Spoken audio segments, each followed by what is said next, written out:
Hello শিক্ষার্থী বন্ধুরা, কেমন আছো সবাই? আশা করছি প্রত্যেকে ভালো আছো। আজকের এই ভিডিওতে জাতীয় বিশ্ববিদ্যালয়ের অনার্স ভর্তির সর্বশেষ কার্যক্রম দ্বিতীয় রিলিজ স্লিপের আবেদন সম্পর্কিত গুরুত্বপূর্ণ আপডেট তথ্য শেয়ার করব। তাই সম্পূর্ণ ভিডিওটি দেখবে। আর জাতীয় বিশ্ববিদ্যালয় ভর্তি নিয়ে সকল আপডেটগুলো পাওয়ার জন্য এই চ্যানেলটিকেও সাবস্ক্রাইব করে রাখতে ভুলবে না। চলো শুরু করা যাক।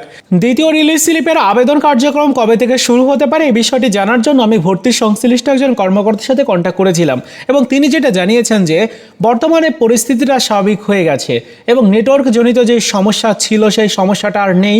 স্কুল কলেজগুলো খুলে দেওয়া হয়েছে। যে কোনো সময় দ্বিতীয় রিলিজ স্লিপের নোটিশটি ওয়েবসাইটে প্রকাশ করে আবেদন কার্যক্রম শুরু করা হবে। এছাড়াও তিনি আরও বলেছেন যে হ্যাকারদের দখলে গেছিল জাতীয় বিশ্ববিদ্যালয়ের যে অ্যাডমিশন রিলেটেড ওয়েবসাইট সেটিকে আবার রিস্টোর করা হয়েছে। তো আসলে রিস্টোর করা হয়েছে কিনা আমরা যদি এখানে গুগলে এসে সার্চ করি নিউ অ্যাডমিশন লিখে, তাহলে তাদের ওয়েবসাইটটা দেখতে পারবো। এই ওয়েবসাইটে কিন্তু আপাতত লগ ইন হচ্ছে না বা ওয়েবসাইটে ব্রাউজ করা যাচ্ছে না। হয়তো তাদের যে সফটওয়্যার জনিত প্রবলেমগুলো হয়েছে, যেগুলো হ্যাকাররা উল্টাপাল্টা করেছে, সেগুলো ঠিকঠাক করছে। এছাড়াও দেখতে পাচ্ছি অন্যান্য পেজ সেগুলো কিন্তু একেবারে ঠিকঠাকভাবেই চালু হচ্ছে, কিন্তু জাতীয় বিশ্ববিদ্যালয়ের যে মেন ইন্টারপেজ বা মেন যে পোর্টাল সেটি কিন্তু ওপেন হচ্ছে না।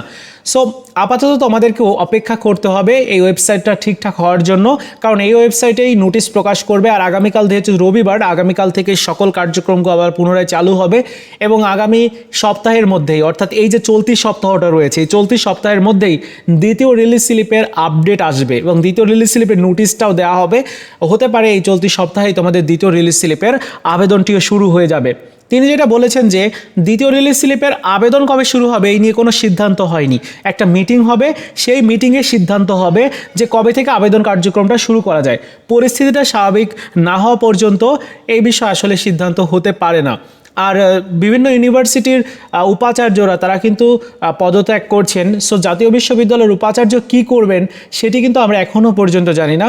তো জাতীয় বিশ্ববিদ্যালয়ের উপাচার্য যদি পদত্যাগ করে দেন তাহলে নতুন উপাচার্য আসবে এবং আমরা নতুন কিছু দেখতে পারবো আর কি। যাই হোক, আপাতত আমার কাছে থাকা তথ্যটুকু এটুকুই ছিল। জাস্ট আমি 1 মিনিট তার সাথে কথা বলেছিলাম, যতটুকু জানতে পেরেছি ততটুকু তোমাদেরকে জানালাম। তো এই ছিল আজকের মতো ভিডিও। দেখা হচ্ছে নতুন কোনো ভিডিওতে। ভালো থাকো সবাই, ধন্যবাদ।